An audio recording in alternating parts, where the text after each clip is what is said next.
एकनाथ शिंदेंना पक्ष चिन्ह दिलं जाऊ शकत नाही, धनुष्यबाण चिन्ह गोठवा, कपिल सिब्बल यांची मागणी। चिन्ह आम्हाला नाही तर कोणालाच नाही, सिब्बलांचा आजही जोरदार युक्तिवाद। विधानसभा अध्यक्षांचा निर्णय 10व्या अनुसूचीला धरून नाही, अधिकार क्षेत्राबाहेर अध्यक्षांनी निर्णय दिल्याचा देवदत्त कामतांचा युक्तिवाद। उद्याही कामत ठाकरेंची बाजू मांडणार। कपिल सिब्बल तेच मुद्दे मांडतायत। जनतेच्या न्यायालयात आमचंच सरकार, लोकशाहीत बहुमताला महत्व। सिब्बलांच्या युक्तिवादावर एकनाथ शिंदेंची प्रतिक्रिया।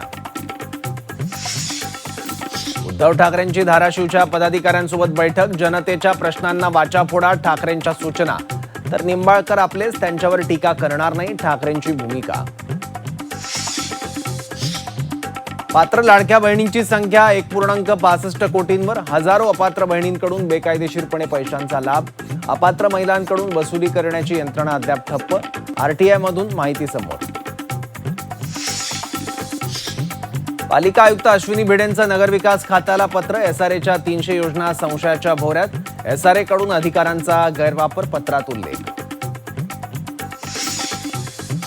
महापौरांच्या सोशल मीडियाच्या प्रसिद्धीसाठी मुंबई महानगरपालिका करणार 25 लाखांचा खर्च, तर संपूर्ण मनपाचं सोशल मीडिया सांभाळण्यासाठी खर्च, महापौर कार्यालयाचं स्पष्टीकरण।